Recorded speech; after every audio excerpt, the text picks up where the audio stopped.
Good morning, comrades. Today is that day when I will be live on TikTok immediately after Raila Odinga goes down at the AUC in Addis. The conman is going to be defeated beautifully. Stay tuned. Viva. Shall, not may. Okay? The people shall govern themselves, either directly or through their delegated appointees or electees, it doesn't matter. They can withdraw the support for these delegates when these delegates abuse power, abuse trust, subvert the constitution, undermine our sovereignty, steal our resources, abduct our people, torture them, and kill them. Because they have committed all these crimes, we are saying it's over. No reprieve, no forgiveness, no confusion. We are taking our power back now. No negotiations.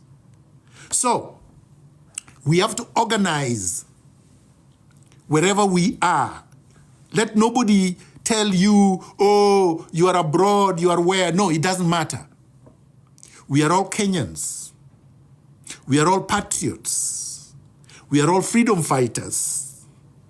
We are proud of our rights. We are not going to allow anyone to subject us, to reduce us to positions of being an insect in our own country. So we are going to say, look, now, wherever you are, create a cell. Create a cell. A cell cannot be of less than 15 people. People who are not united on the basis of the fact that they are thieves or that they are planning to loot or that they are choreographing a mechanism of stealing elections. But patriots united in values. Values of integrity, number one. Unite, only unite with people who have values of integrity, number one. Unite with people who have values. Values of transformative vision. Vision. The ability to see far. The ability to discern. The ability to distinguish. The ability to robustly analyze and reach conclusions which are concrete. The transformation has to be at all levels. It has to be at the moral level. A thief, a liar, a conman cannot be part of this cell. Anyone who has stolen CDF, who has misappropriated, who has been taken to court for theft or murder and got away because of technicality or because they bribed the judges or the DPP or the police or whoever, cannot be part of this cell. So that disqualifies almost 100% of all the MPs and the senators that you have, and the MCAs. The whole lot is rotten. So don't give me the example of the governor of Muranga. No. He steals 100% and gives 60%. He's still a thief. So I don't care. Kangata was a poor man, a pauper, and is now probably a billionaire. That means he's a thief. So don't give me that example. We want 100%. We are not looking for 20%. Okay? Get the cell together. Values of ideological clarity.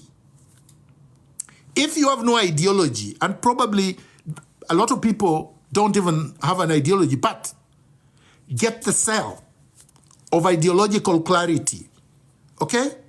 Fidel Castro said in 1959, after the Cuban Revolution had succeeded, he was asked by an American journalist, Fidel, if you had to do it again, what is it that you would not do?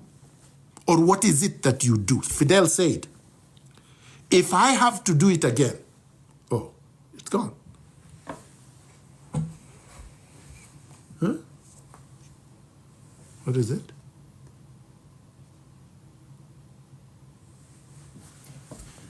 I think they're trying to take this thing down, but I'm going to continue. So, Fidel was asked, Fidel, if you have to do it again, what would you avoid? What would you not do? Fidel said, look, if I have to do this again, I will do it with 15 men, fully committed, ideologically clear, fearless, and with absolutely no contradictions. I would not do it with 35 men because he had done it. He had started the revolution with 35 men. So a lot of people will say, no, that's a very small number. No. At the core of the revolution, it's not the volume that matters. It's not the quantity that matters. It's the quality of people that matter. The NRA movement, at the core of it, when we pulled it off, and we surprised a lot of people, and up to now, people don't know how we did it. We were less than 5. Less than 5. We were able to mobilize the entire country. We failed the Uhuru Park. They were not able to penetrate and infiltrate.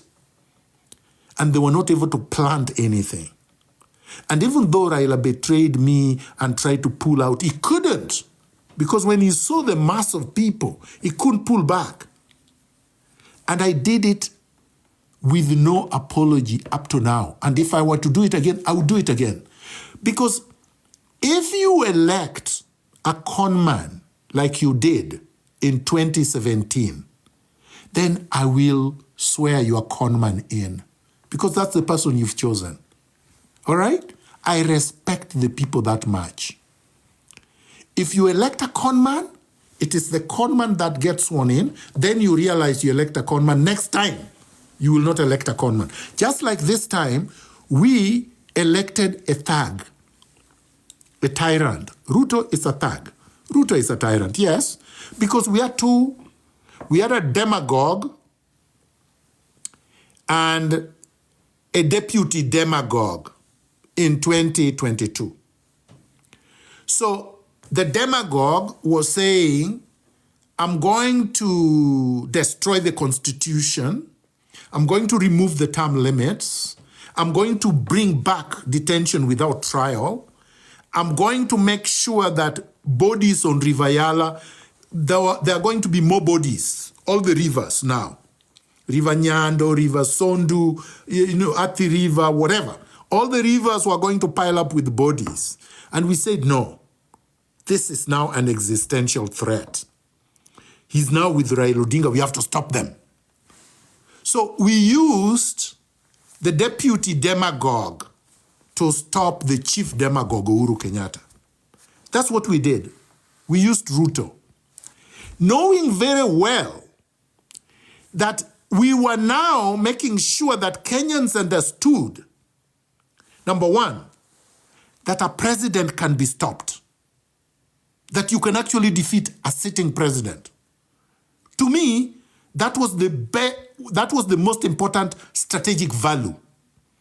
That we needed to prove that Uhuru Kenyatta, no matter how strong he was, no matter how brutal, no matter how rich, we could stop him with Raila Odinga. A lot of people thought it was impossible.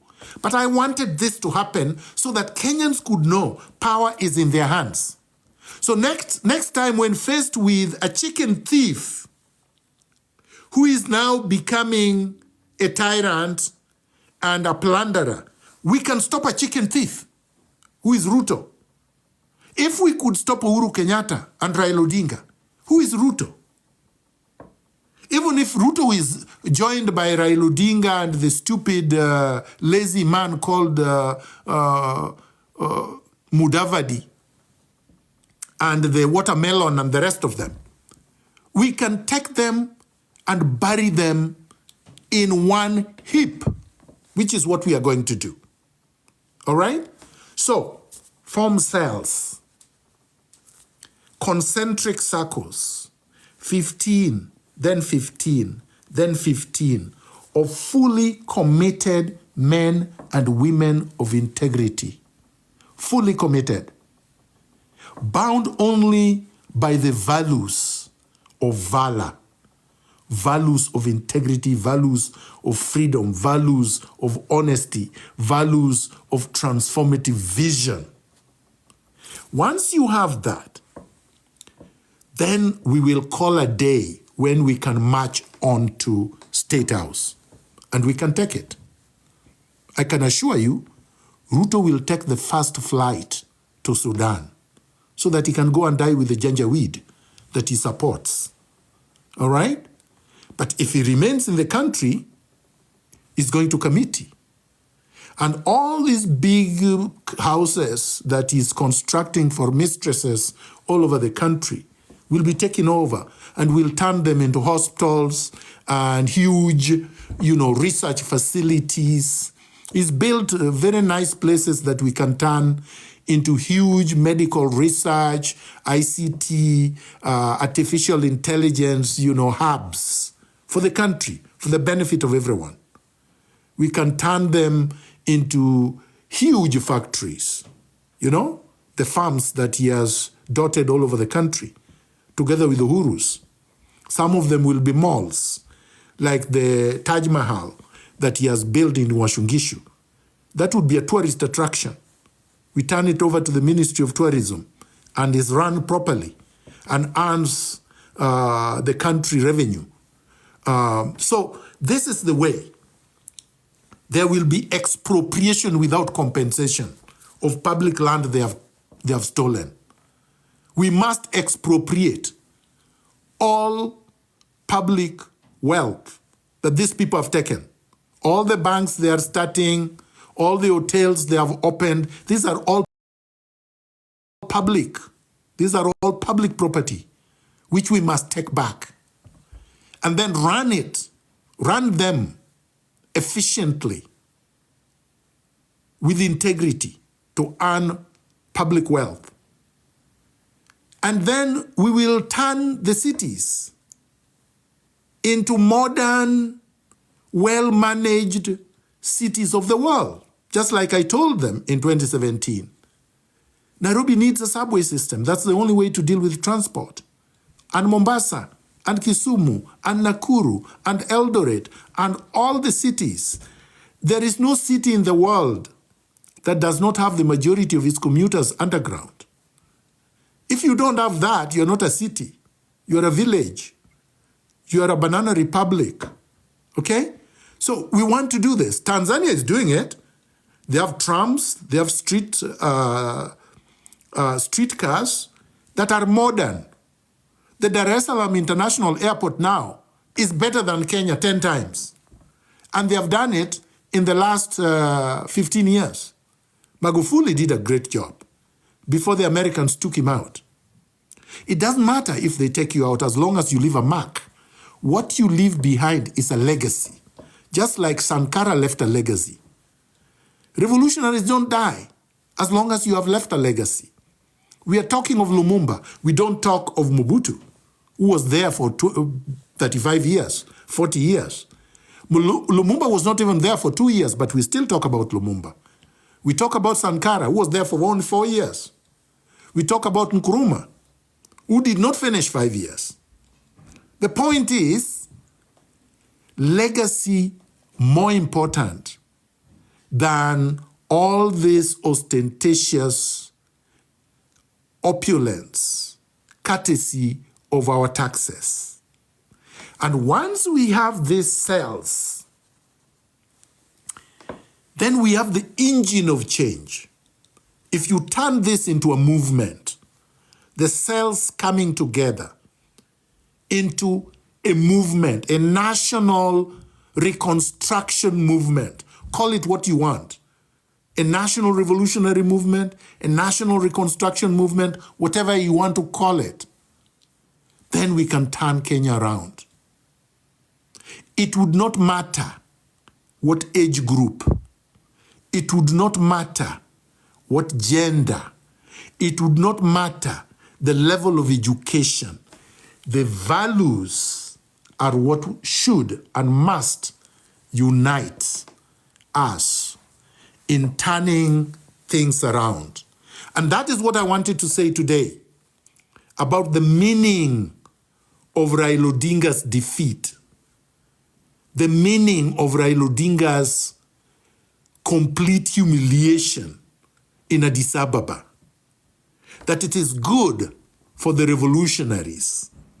It is a terrible failure for the oligarchs, the bandits, the criminals, and should now re-energize us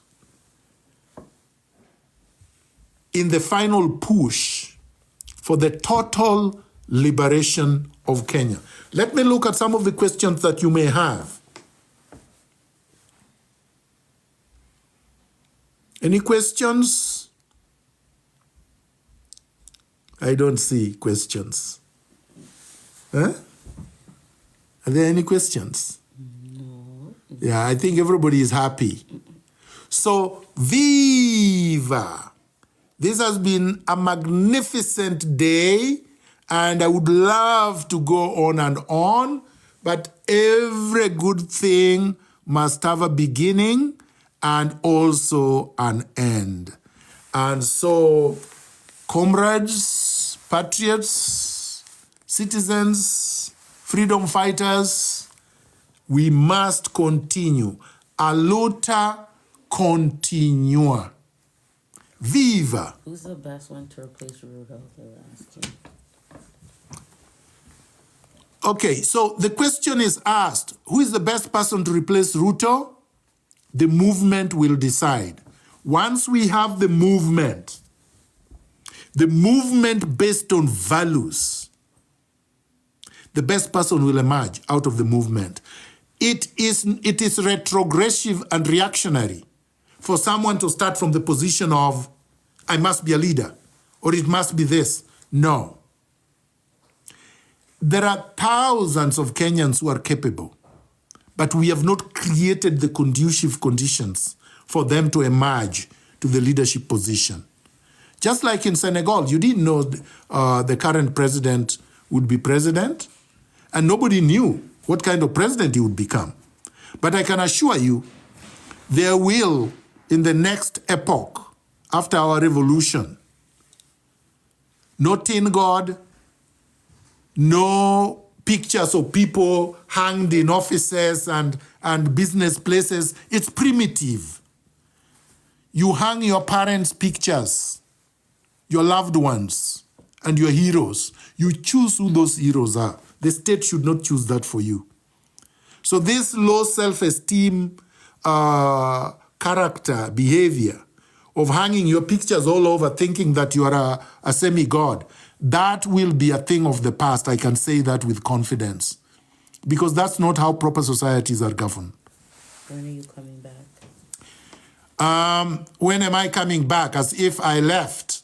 I was in Kenya last year, but because the conditions are such that revolutionaries can't really earn a living in Kenya. I'm a lawyer, but I can't really practice in Kenya. You know, in Kenya, if you want to win a case in court, probably if you're lucky and you get a good judge, or you bribe. And I cannot bribe anybody. So I practice law where my mind, the ability, the work, the dedication can put food on the table. So that's what I'm doing. I will be back this year, obviously. I'm not going to announce it now, but I will announce a date, and the struggle will continue. I don't fear Ruto. I don't fear anybody. If I feared them, they would not have exiled me, because I was not living willingly. They forced me out. You don't force a coward out. You force a real revolutionary out because you're not able to face them. And so that's what happened. It does not matter where somebody is. Most revolutions in the world did not take place when the leaders were actually in the country when the revolution was taking place. In Cuba, Castro was in Mexico, all right? In Soviet Union or Russia, Lenin was in France. And in many countries around the world, including the latest one, Bangladesh, the leader was actually in France, in exile. In Iran, the Ayatollah was also in Iran. Most revolutionaries, the leaders of the revolutions, are not always around, but they're around in spirit. The message is out. And with the modern world, where we can use social media and we can use other modern techniques of communication like TikTok, like X, like Facebook or Meta,